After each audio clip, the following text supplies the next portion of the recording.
Hey y'all. Thank you for tuning in to another episode of Let's Mom Bitch. I am your host, Alonda, and I'm so happy you chose to tune in today. This is episode number 11.5, a bonus episode. And hey, I'm finally on video.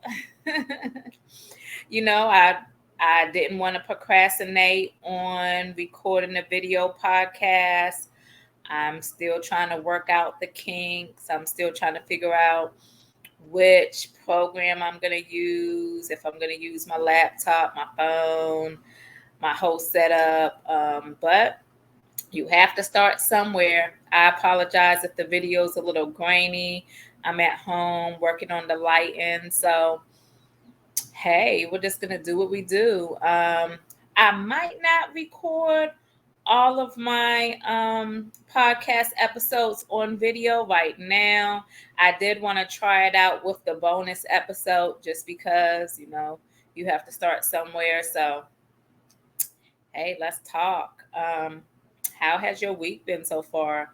By now, you have probably listened to episode 11, which is the first episode back from my little break. In that episode, I discussed talking to Tristan about sex. If you haven't watched, excuse me, if you have not listened to the episode, I do encourage you to go listen to the episode.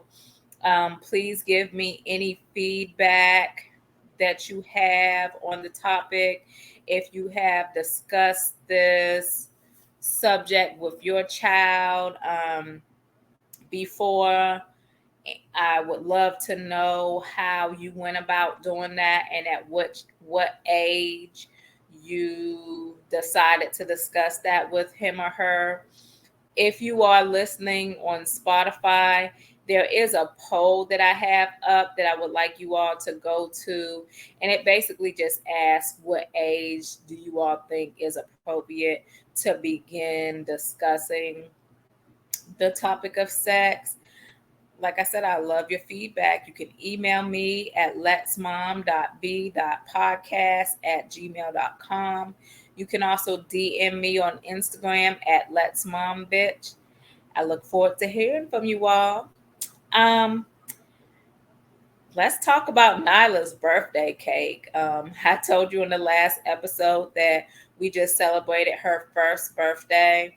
Um, I sent the little small cake to her school. I think I got that cake from Walmart. Nothing special, just one of their little cakes. I think it was like a pink and blue on the inside, kind of like a red velvet cake, but not red velvet. And it was mostly for her teachers to enjoy. And they did give her some, and she seemed to enjoy it. But of course, the mom I love custom cakes. I think every one of Tristan's cakes were custom, except for three of them. Custom meaning I went to a baker, or I call them my cake ladies, my cake lady, and had them create a specific cake with a specific theme. Um, so I generally like to do that, but this year for Tristan and for Nyla's birthday, I just decided to go with a store custom cake, I guess you would say, a store themed cake. And Nyla's cake was a Disney princess theme, specifically for the fact that they had Princess Tiana included in the Disney princess cake, and that's the princess from The Princess and the Frog, which I said is Nyla's favorite movie right now. And it was basically cupcakes, but it was like a tier. So it had this cake stand. It had like a small, like round cake as the top tier, and that cake had like a tiara on top of it. It also had a scepter. So we stuck the scepter in the cake, and then the bottom part of the cake stand held cupcakes. So it was like 24. I think we did chocolate and no, 24 vanilla cupcakes that had like the sprinkles in it, and that was at the bottom. And then the top tier was a cake that was like marble, so like that chocolate vanilla swirl or whatever. So the cupcakes was pretty much for the birthday party, and that was enough for kids and any adults that wanted those. And then the top tier we ended up bringing back home. So we got the cake from Publix. It was beautiful, and it also included a free smash cake. So the smash cake was just a vanilla cake, and it was real small. So basically, for us to smash another space, and you can eat it after. So anyway, we brought that top tier home. When I say that cake was so damn good, and usually Publix cakes and food is very good, but it was so good. Like birthday cake in this house, we eat on it for a while and then we throw out the rest. This cake is all gone. The only thing that is left is the smash cake, and that's about gone because my son, he likes vanilla cake. So he pretty much ate that all. And then Nyla just has cake whenever we offer her a little bit. We don't just let her sit there and eat cake. So, but me and Shay, we was busting that thing down. That marble cake, it was so good. The icing wasn't sweet. It was like the perfect amount of sweetness. The cake itself was just so moist and tasty. It was kind of like light. It wasn't a heavy cake. It was so delicious. And we had plenty of cupcakes left over after the party too. But I ended up sending the rest of those home with one of my homegirls. She said her and her kids would eat it. I definitely didn't want them to go to waste, but knowing how good that cake was, I don't think they would have went to waste. But anyway, it was. I just wanted to let y'all know how delicious that cake was, and although I'm a custom cake girl, I will always go back to Publix if I'm in need. And if they have like a particular design that I want for one of my kids, I would definitely utilize them for birthdays. Um, Other than that, I know I spoke to you before about how I was in the process of changing my driver's license over, well, all of my documents over to my married name. Well, on Tuesday, I had to go to my new job for the facility orientation, and that orientation was only going to last for 4 hours. So I figured there would probably be a DMV on that side of town that I could go to. So when I put it in maps, when I got off of work, to my surprise, the DMV was right there. Like it was giving me walking directions. That's how close it was. It was like in 700 feet. It was right there. So when I switched the GPS over to the driving directions, it was only a 2-minute drive, and it was literally like up the drive into the left, and that was the DMV. And it was empty. Like there was only a handful of people in there. I probably waited 5-6 minutes before they called me back. Very easy process to switch my driver's license over, and it was free because you get like one free change. But how they do it in Georgia is they give you like the paper with the change on it, and they mail your driver's license to that address. So they don't just give it right to you at the center for whatever reason. So maybe they're doing it to make sure that people are at the address that they say. I don't know.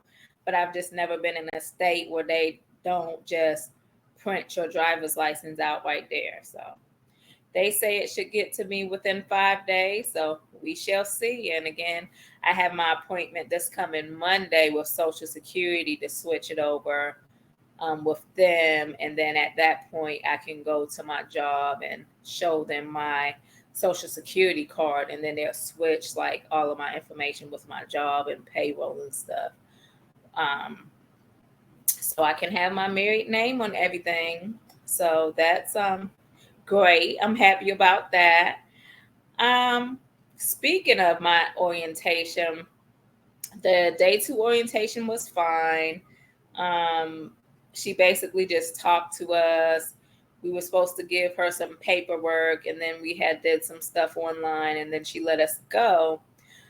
My frustration with my job in a whole is that it's like one department never communicates with the other department. So I've been an employee with them for almost a year now. And all I did was transfer into a different position. So, when you get hired at most jobs in healthcare, you have to do a background check, a drug test, fingerprinting is included in the background check, and all of that. So, when I got hired, did the background check, the fingerprinting, the drug test.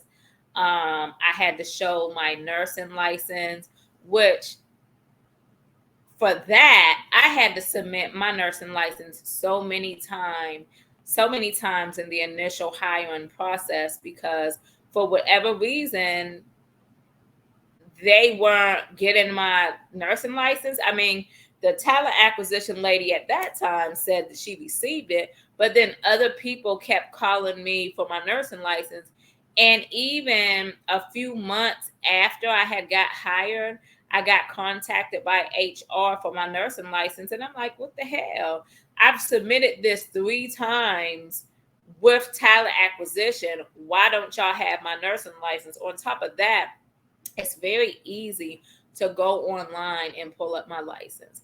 Now, the biggest thing was they was just looking in Georgia. My nursing license, my home state is South Carolina because that's where I moved from. However, I have a compact nursing license in which I'm able to work in like 48 states.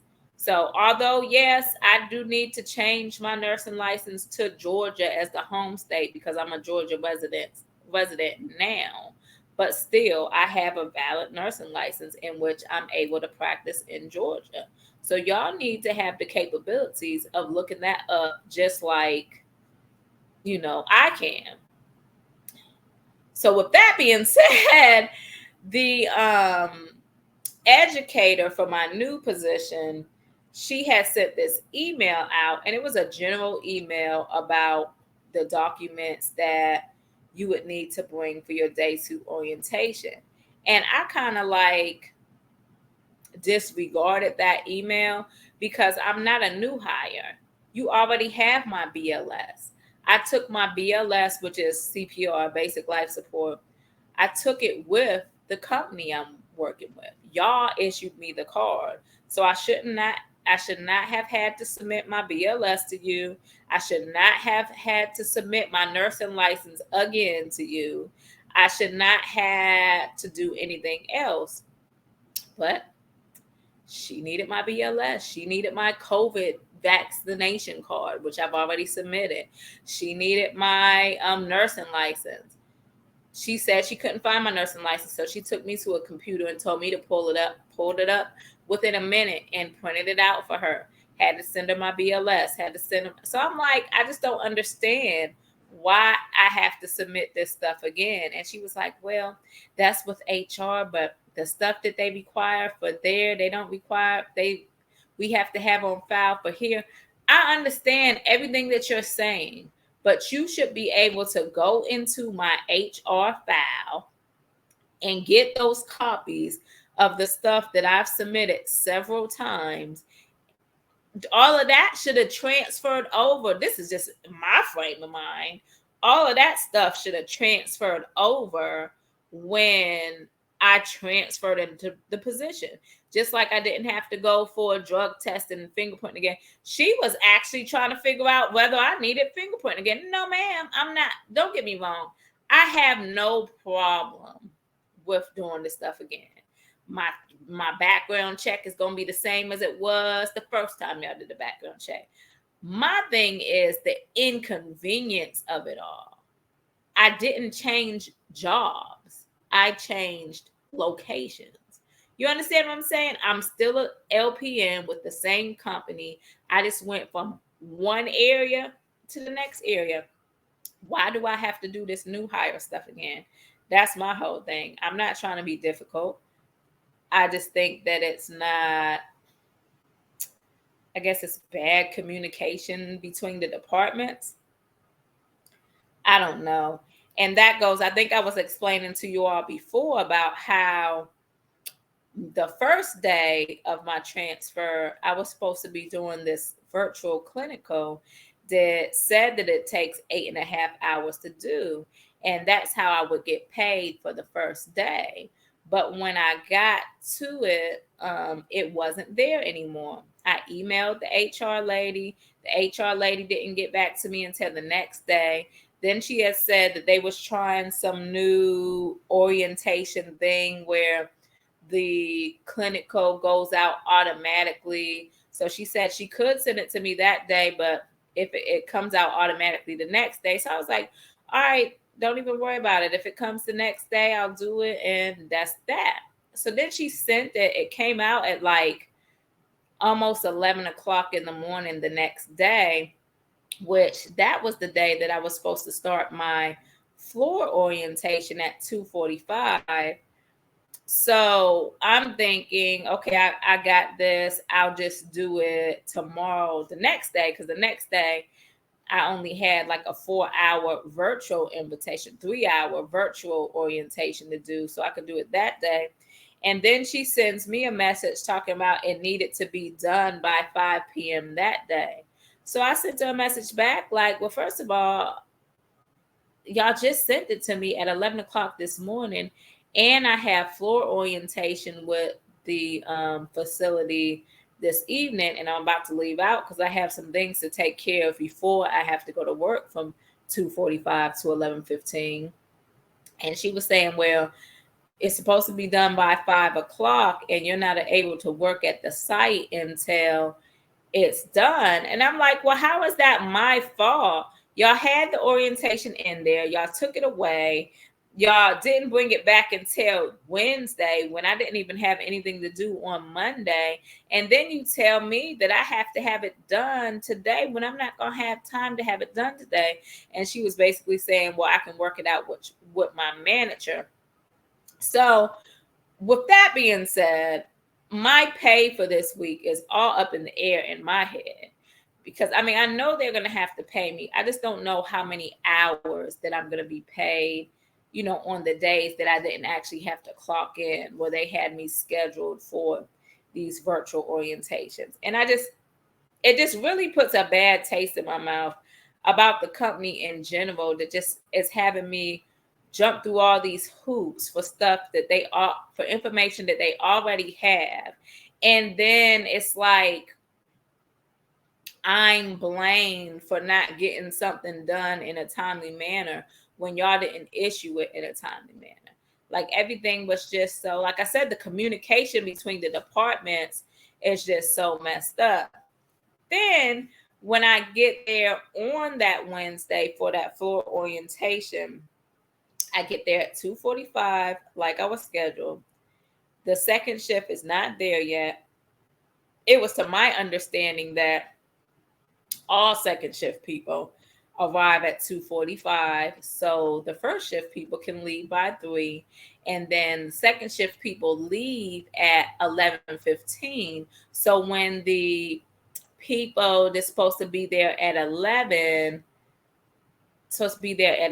get there, we can be out the door by 11:15. Of course not. I get there, nobody knows anything about me orienting. When their second shift finally shows up, nobody knows who I'm supposed to be with. There's like a little paper that they put out like at the door that say who's working on the shift, and then the orientee is supposed to be in there on there, and they put like a little O next to my name, and then have my name paired up with the nurse that I'm supposed to be oriented with. That wasn't there. One of the nurses that worked the shift didn't get there until almost 3:30. Then her and the other nurses working the shift is going back and forth about who I'm supposed to train with. Everybody's calling people trying to find out. Then on top of that, we have to sign into like a nursing huddle and listen to the huddle. So off top, everything just seems unorganized, unprofessional. That's not a good first impression for me. If I'm a new employee coming in to your unit, yeah, I want you to keep it real about how things is going to be handled. But shit, you got to make some type of first impression, good first impression for a new employee to want to stay at your facility. You know what I mean? So I was nervous off top because I'm like, here we go with the bullshit. This heifer don't it comes in late. You know what I'm saying? Then I can't even come to find out I can't even be there because I didn't finish this clinical. So finally, after the staff, all staff meeting or whatever it was, the huddle, my educator came up and she had did some stuff with me, like a training for the glucose meter. And then we was talking about that clinical, and she was like, well, you can go downstairs in the computer and lab and do it here, or you can do it at home. You're still going to get paid the 8 hours for the day because that's something that you have to finish. But it's up to you. I'm like, I'll go home. I'd rather do it at home. But it's just like, I just want to be effectively trained by somebody who wants to train me. And don't get me wrong, after the lady came in and it seemed like she wasn't friendly at first. She didn't know who I was training with. And then I ended up being with that same lady that was late. When she began to explain to me how to do stuff. And she was talking to me in a professional manner, and she was actually explaining stuff to me without an attitude. I felt more comfortable with being with her and potentially training with her for the rest of the shifts, because it seems like she's going to actually teach me stuff and just not throw me in there, to the wolves. So we'll see. And the other nurse, she seems very polite and friendly. She actually came from peds, like I'm coming from peds. And I'll also be training with her because there's 2 separate halls. So there's residents on one hall that's long-term residents. That's their home. They'll be there until they're not. And then on the other hall, it's like the rehab hall, and those patients could stay a couple days to a couple months, and it's a little more of a heavier load over there. So I believe both nurses like switch back and forth, and they do it like that. But the hall that I'm actually hired for, apparently that hall was shut down when COVID first started, because they got hit real bad with COVID and a few people died, and they ended up shutting down the hall. But they began hiring nurses for that because they plan to reopen soon. So the lady that I was talking about that was late, she's actually one of the nurses on that hall. And then I'm the new permanent nurse for that hall. So in the meantime, I'll be floating between a few halls until they decide to open that unit back up. And then I'll just be on that unit. So let's see how it's going to go tonight. I actually get to go and actually get to have a full shift of training. Hopefully this lady will be in the same mind frame of training as she seemed to have been getting to on Wednesday night. And hopefully I have a good night. I pray that there's no major issues. I know that everything's not going to be just peaches and cream when I work on this unit, but for my first night on the floor, I just really would like for it to be mellow so I can get the training in that I need, because I want to know for 100% certainty like what I'm supposed to do, because once I get put on the floor by myself, I don't see that there's going to be anybody around that's going to be able to help me, because they're short staffed. They need people.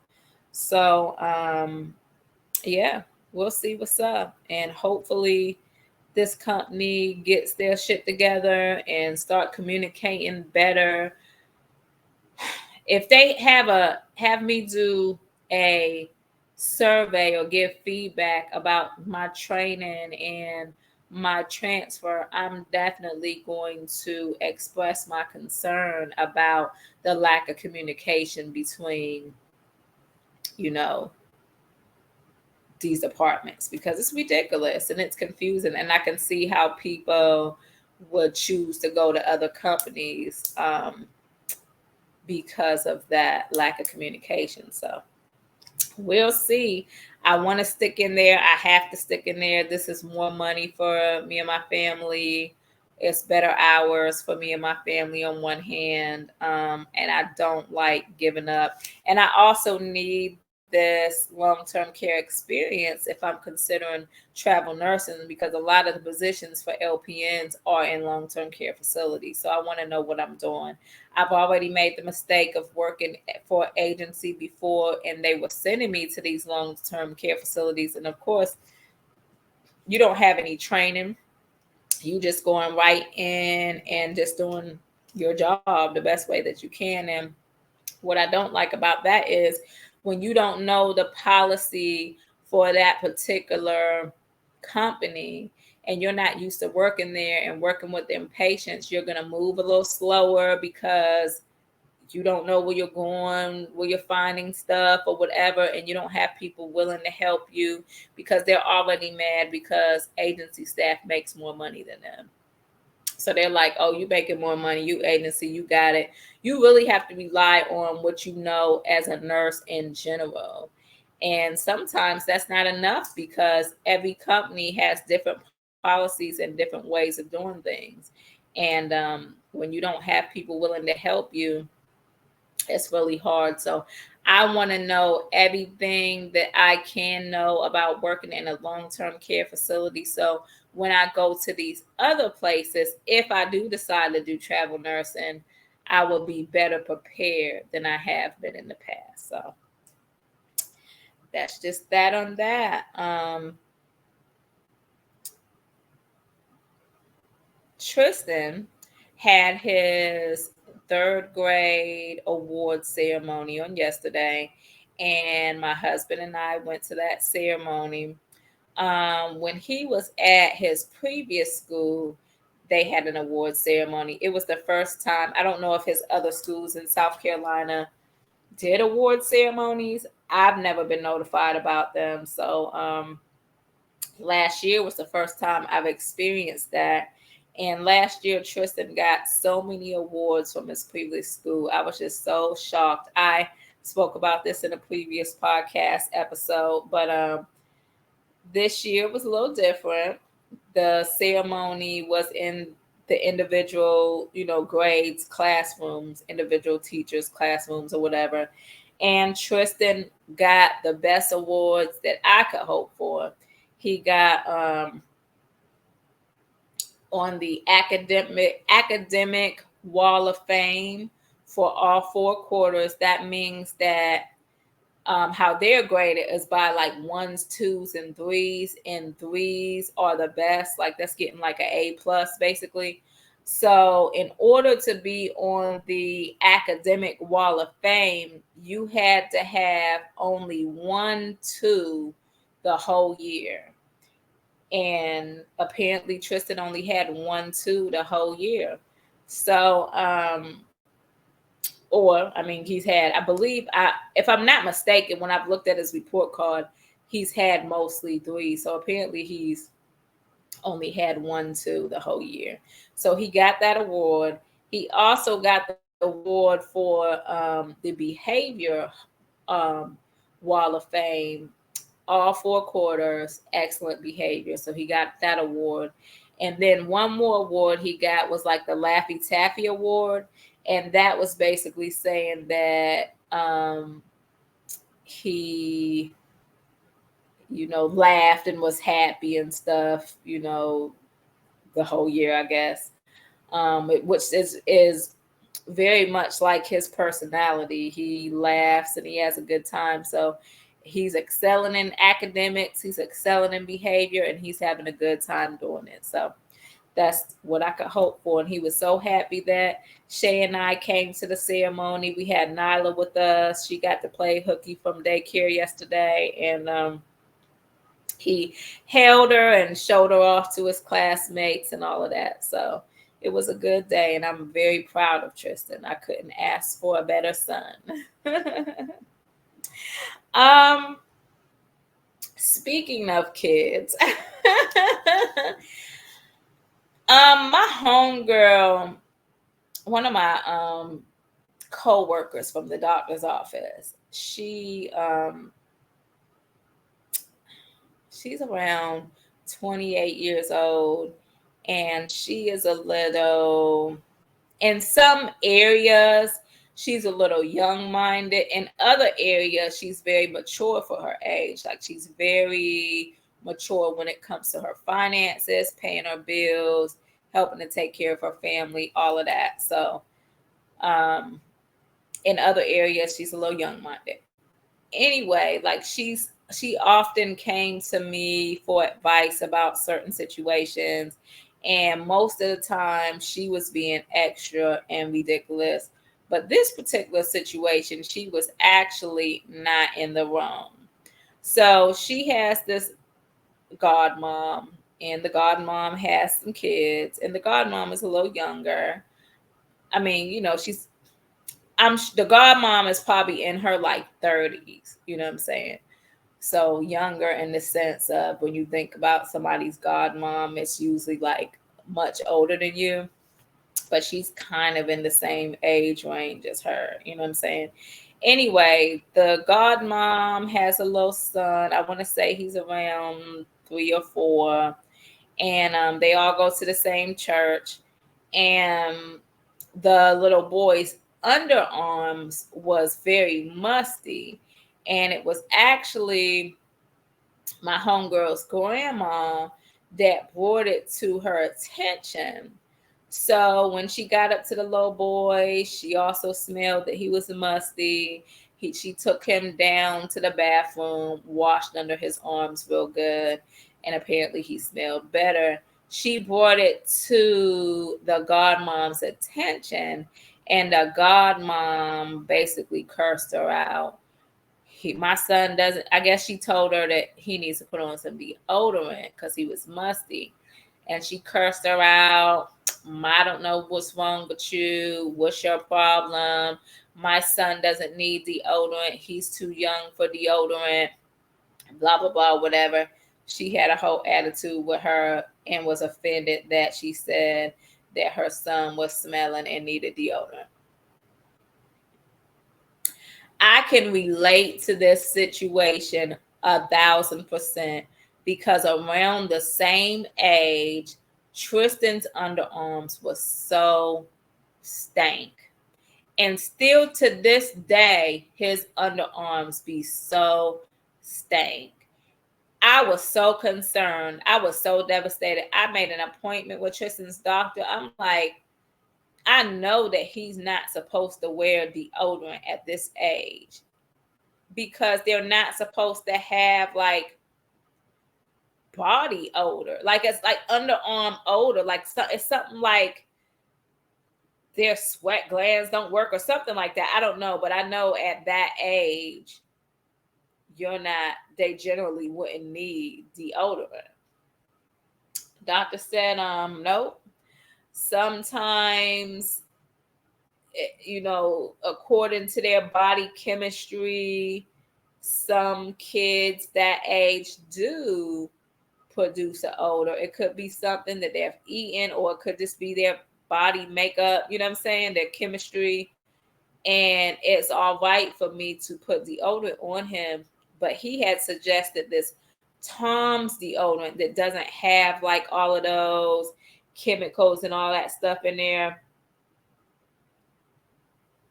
And yeah, he said it's normal for some kids to smell like that, and it was all right for me to put deodorant on him. Now, I had to disagree with him as far as the deodorant to use, because that Tom's deodorant do not take out that funk. When I say that funk is so strong, and it's nothing that you can do about it, because Tristan bathes, he showers. He wants to stay in the shower a long time, and I make sure he stay in the shower for a long time, because that smell is just so offensive. So when this is the part where people have to be mindful of what they say about other people's kids, because some people will walk past a child that's musty and they'll swear up and down their parents is not bathing them. And I'm here to tell you that my son gets his ass in the bath, because I don't want him to walk past me, hug me, nothing smelling like that. My senses are so sensitive, especially when I was pregnant. I couldn't stand any smells when I was pregnant with Nyla. So if he walked past me musty and I'm about to throw up, you got to handle that, bro. On top of that, I don't want anybody talking about my child, another parent, another teacher. So you're going to make sure that you take care of that. So anyway, I said that to say that Tom's deodorant didn't do shit. He needed to wear grown man ass deodorant. And I got him grown man deodorant. And then now, since he's a little older, I got him that Axe deodorant spray, because that Axe has a very strong smell to it. And my husband uses the Axe body wash and stuff, and it's a strong manly smell. So that's actually the body wash that I want Tristan to wear, but I didn't want to haven't put anything too harsh on him. But now I think he's good to use that body wash. But that Axe deodorant, that's what he has to use in order to take care of that smell. And when I say, like, I have to stay on top of him, because any little exertion, any little exercise, it activates that underarm funk. The rest of his body could be smelling like peaches and cream and roses and all of that stuff, but them underarms will just fuck that whole shit up. So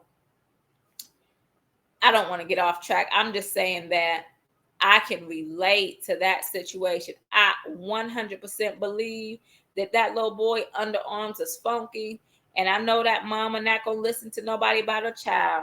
But I just told my friend, I was like, don't even worry about it. Don't stress about it. You was not wrong this time. The next time he funky, you take him up to her and be like, can you just smell his underarms, please? Like, you don't even have to come up close to him to smell this. Please just smell his underarms and let her smell it for herself. Because ain't no way in the world she's going to be able to say, my son don't stink, when she smell his underarms, if she's smelling the same damn thing that I smell with my son, and I know my son bathed, and she's gonna go out and buy him deodorant. I promise you that she's either gonna do that, or she's gonna do the exact same thing that I did by taking him to the doctor and finding out what was going on. So yeah, in some cases, you do not have to put deodorant on a child that young, but in some cases you do.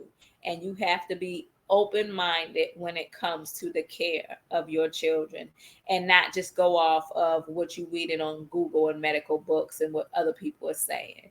You have to think outside of the box when it comes to your own child.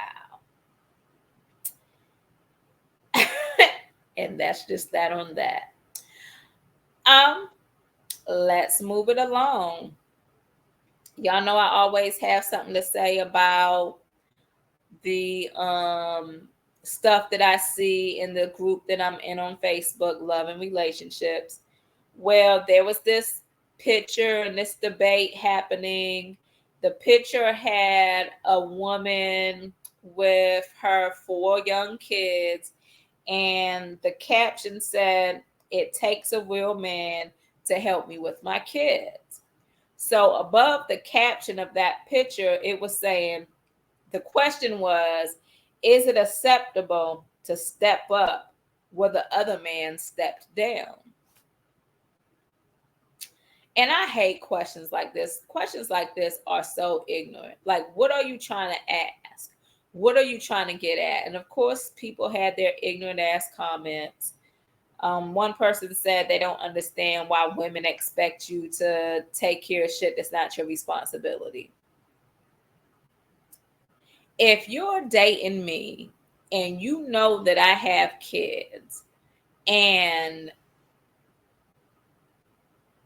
you don't think that you have to acknowledge my kids. You don't think that if we get into a serious relationship, that you don't have to include my kids in the providing for us in our household, then you're not the person for me. And why are you dating people with kids that you don't feel like you should be obligated to help provide for? You know what I'm saying? Now, I'm not talking about if y'all just courting and dating and y'all just met each other. At that point, you're not even going to know my children. You will only know my children if we get so serious as to where we're going to move in with each other, we're discussing marriage or something like that. That's when you'll be introduced to my kids. But that's just me, and that's irrelevant now because now I'm married.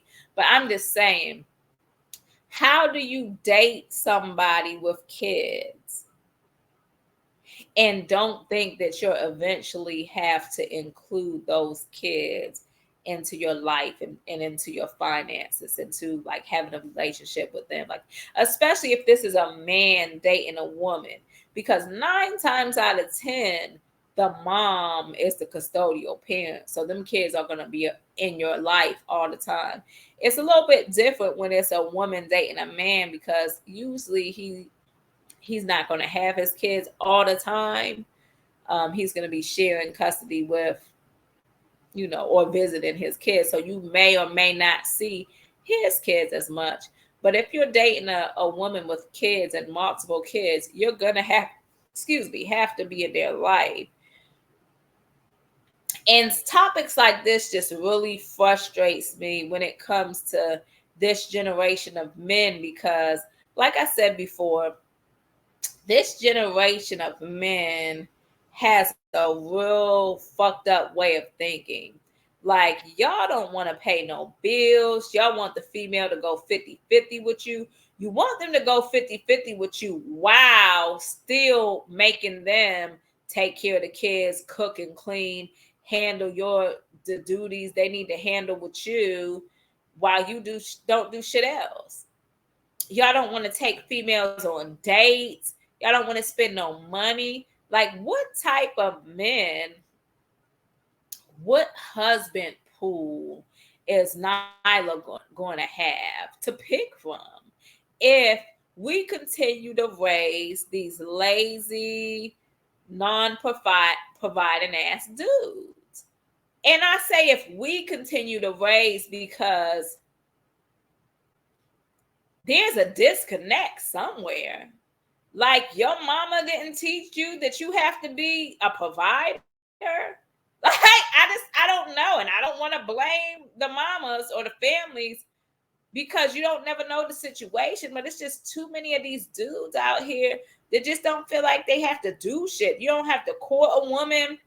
You don't have to provide for a woman. You don't want to take care of nobody else's kids, but you want to fuck with the woman. Like, it just don't make any sense to me. It's sickening. It's sickening. And if I didn't find my husband, like, I had already just been so aggravated with these men. It's really hard to find a good man nowadays, and really hard if you're only dating within your race. You know what I'm saying? So I don't know. I'm worried about the selection of wives that Tristan could have, because we don't even want to talk about how some of these females are nowadays. So yeah, it's not just the men.